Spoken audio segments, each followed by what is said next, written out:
पहाड़ की तलहटी में एक छोटा सा गांव था। उस गांव के लोग बड़े ही मेहनती थे। उसी गांव में एक लड़का रहता था जो स्वभाव से बहुत ही आलसी था। वो अपना पूरा दिन पेड़ की छांव में सोते हुए बिता देता था, जबकि गांव के दूसरे लोग पूरा दिन खेत में कड़ी मेहनत करते थे। एक दिन एक विद्वान भिक्षु उस गांव में आए। उन्होंने उस लड़के को अपने पास बुलाया और कहा, मैं चाहता हूँ कि तुम इस पहाड़ की चोटी पर चढ़ो और वहाँ एक पंख रखा हुआ है, मेरे लिए उसे लेकर आओ। भिक्षु की बात सुनकर लड़के ने पहाड़ की चोटी की ओर देखा और उपहास करते हुए कहा, मेरे लिए यह असंभव है। मैं इतना आलसी हूँ कि मैं इस चोटी पर चढ़ ही नहीं सकता। लड़के की बात सुनकर भिक्षु मुस्कुराए और कहा, मैं जिस पंख की तलाश कर रहा हूँ वह पंख इस पहाड़ी की चोटी पर है ही नहीं। वह तो पहाड़ी के दूसरी तरफ एक गुफा में है, जिस पर केवल पहाड़ की चोटी पर चढ़कर और दूसरी तरफ से उतरकर ही पहुंचा जा सकता है। भिक्षु की बात सुनकर लड़के को जिज्ञासा हुई।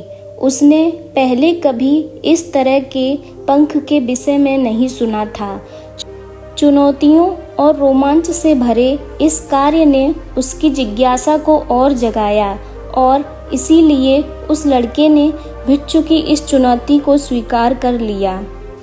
वह लड़का पहाड़ की चोटी पर चढ़ने के लिए चल दिया। चढ़ाई बहुत लंबी और कठिन थी। थोड़ी देर चढ़ने के बाद वह पूरी तरह पसीने से भीग गया, लेकिन जैसे जैसे वह ऊपर और ऊपर चढ़ता गया, उसे उत्साह का एहसास होने लगा, जो उसने अपने जीवन में पहले कभी महसूस नहीं किया था।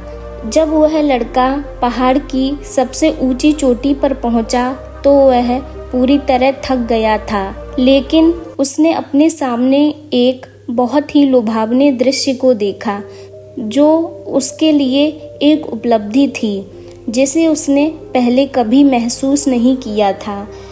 लेकिन वास्तविक चुनौती तो उसके सामने पहाड़ के दूसरी तरफ से उतरकर गुफा में रखे हुए पंख तक पहुंचना था, और उतरना चढ़ाई से भी अधिक खतरनाक था। और वह लड़का लड़खड़ाकर कई बार गिरा, लेकिन वह गुफा में रखे हुए पंख के विषय में सोचकर उत्साहित था और आगे बढ़ता ही गया।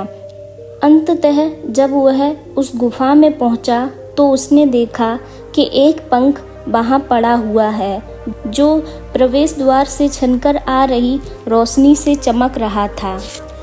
उसने पंख को उठाया और पंख की सुंदरता को देखकर आश्चर्यचकित रह गया। लेकिन तभी उसे एहसास हुआ कि वह इस गुफा से नीचे कैसे उतर पाएगा। एक पल के लिए उस लड़के ने पहाड़ पर चढ़ने और भिक्षु को पंख लौटाने पर होने वाले गर्व और उपलब्धि के विषय में सोचा। लड़के को यह बात पता थी कि उसके पास गुफा से बाहर निकलने की ताकत और दृढ़ संकल्प है, और इसीलिए वह वापस पहाड़ पर चढ़ गया। उसकी मांसपेशियों में दर्द हो रहा था, लेकिन उसने फिर भी हार नहीं मानी और अंततः वह पंख लेकर पहाड़ से नीचे उतर ही आया। लड़के ने भिक्षु को पंख भेंट में दिया। भिक्षु ने मुस्कुराते हुए कहा, शाबाश मेरे बेटे, आज तुमने एक महत्वपूर्ण सबक सीखा है। आलस्य कोई चीज़ नहीं है जिसे स्वीकार या सहन किया जाए। यह एक चुनौती है जिसे पार करना ही होगा। लड़के ने भिक्षु की इन बुद्धिमत्ता से भरी बातों को समझते हुए सिर हिलाया।